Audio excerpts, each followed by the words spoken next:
The House comes to questions for oral answer. Question number 1 in the name of Chris Bishop. Thank you, Mr Speaker. My question is to the Minister of Finance. What recent reports has he received about what progress the government is making to support more jobs and higher incomes? Honourable Stephen Joyce.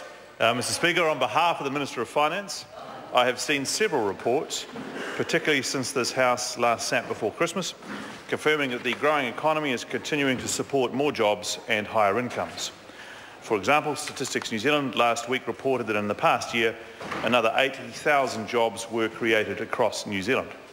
The labour market participation rate increased to a record 69.7%, and unemployment at 5.7% is lower than most other developed economies. Average weekly wages rose 2.5% in the calendar year 2014 compared to consumer price inflation of just 0.8% in the same period. And we also know now that mortgage interest rates will stay lower for longer. So the growing economy is helping New Zealanders in many ways, but of course there's always more work to do to lock in those gains over the longer term. Supplementary question. Supplementary question, Chris Bishop. In light of forecasts of further strong economic growth, what is the outlook for inflation and interest rates? Honourable Stephen Joyce. Well, Mr Speaker, on behalf of the Minister of Finance, both inflation and interest rate pressures are low, and they're expected to remain that way now for the foreseeable future.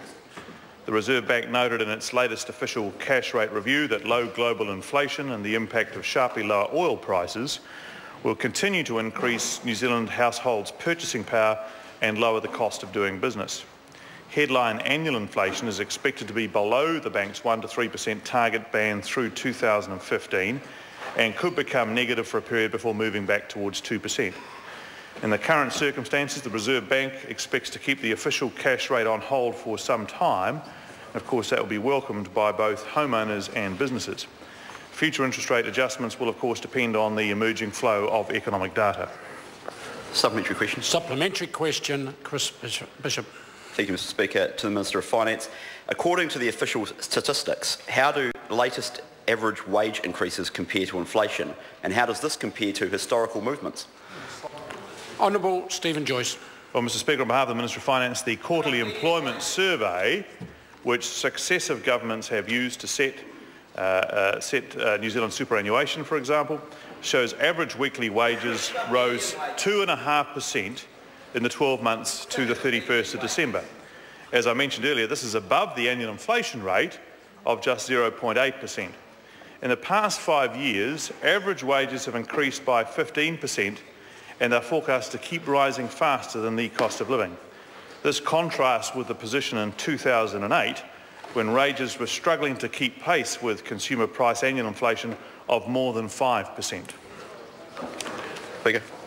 Supplementary question, Chris Bishop. What policy measures has the government announced that will distribute dividends from the growing economy to New Zealand families and children?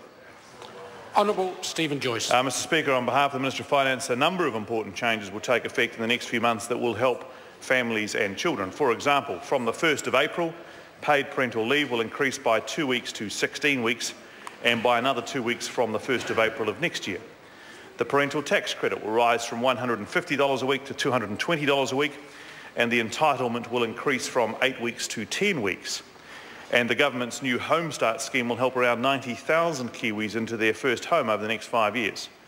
From the 1st of July, children under 13 will have access to free GP visits and free prescriptions, and the average ACC levy for a private motor vehicle will fall by around $130 a year. Mr Speaker, these are just some of the policies this government is introducing to support families on the back of a strong economy and good fiscal management. Supplementary question, Dr David Clark. Can the Minister please tell us by just how much the wage gap with Australia has grown since his government promised to close it in 2008? Honourable Stephen Joyce. Mr Speaker, on behalf of the Minister of Finance, I don't have those numbers to hand, but I can tell the member, and this contributes to that explanation for those numbers, is that more and more people are presuming and moving to this side of the Tasman rather than Australia. In fact, for the first time since 19 the first time since 1990, more people are moving from Australia to here than from New Zealand to Australia. Order. Point of order, Dr. David. Point of order, sir. My question was very specific. How much has the wage gap with Australia grown? There was no politics in it. If the minister doesn't know, he should just sit down. Order. It's my job to adjudicate when the answers goes on for too long. The minister answered immediately by saying that he didn't have the information with him, and that's acceptable. He then did give quite a long answer that wasn't adding information to the question that was asked by the member, and I accept that, but it's still my job and not Mr. Clark's job to judge the length of an answer. Question number 2, Richard Prosser.